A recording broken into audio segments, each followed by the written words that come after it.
Most anxiety is not caused by what is happening in the world around us. It is caused by the mind projecting into the future. The body may be sitting here now, but the mind has traveled miles ahead. It imagines situations that haven't happened, scenarios that may never unfold, and threats that do not exist in this moment. The result is a state of unease, fear, and restlessness, a body reacting to fiction as though it were fact. This is the very mechanism of anxiety, living not in what is, but in what might be. Let us consider a simple example. You have a job interview tomorrow. Today, as you sit in your room, there is no actual threat. The room is calm, the air is still, and no one is asking you any difficult questions. But your mind begins to wander. What if I say something foolish? What if they don't like me? What if I forget my words? What if I fail and never find a job? One by one, these thoughts spiral into a kind of internal movie. Your heart rate increases, your breath becomes shallow, your palms begin to sweat.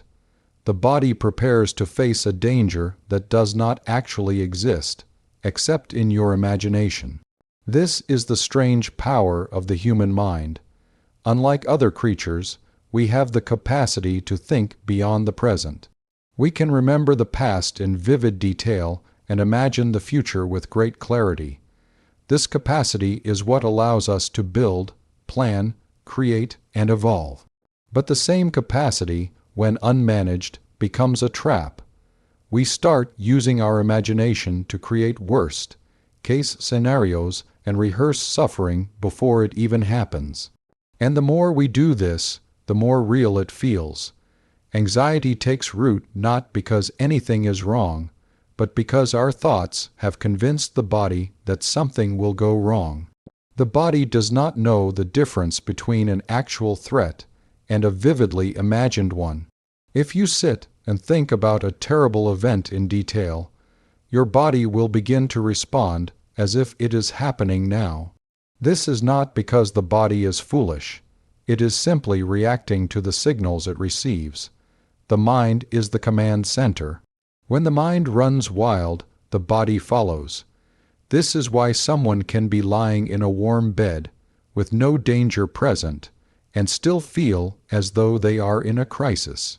The mind has created a false emergency, and the body is acting accordingly. Anxiety is not something that the world throws at you. It is something that arises from within. This understanding is fundamental. When we say, "I am anxious because of this situation, or that person, or what may happen tomorrow," we are unknowingly giving away our inner balance to external conditions. But the truth is, anxiety doesn't come from the outside. It is generated entirely within us. What happens outside may trigger certain thoughts or emotions, but the way we experience it, how deeply it affects us, is shaped by what is happening inside. Let us say you are sitting in a room, nothing is happening, the walls are still, the lights are calm, nobody is speaking. But inside your head there is a storm, thoughts running wild, heart beating fast, a sense of unease you can't explain.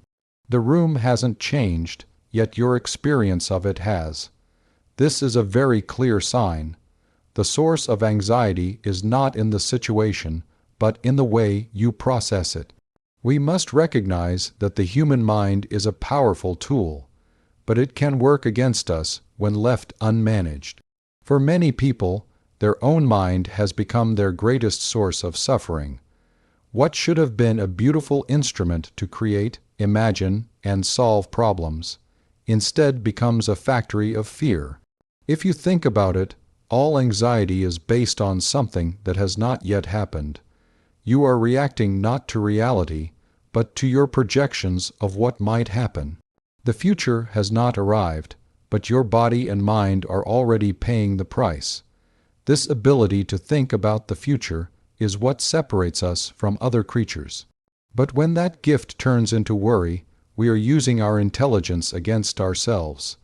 A dog or a cat is not anxious about next week's weather or an exam 2 months from now.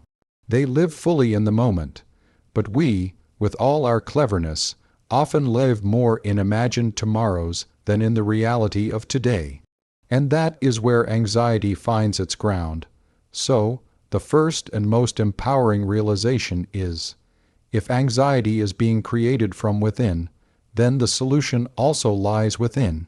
If you understand this deeply, not just as a concept, but as a lived truth, you begin to reclaim your power.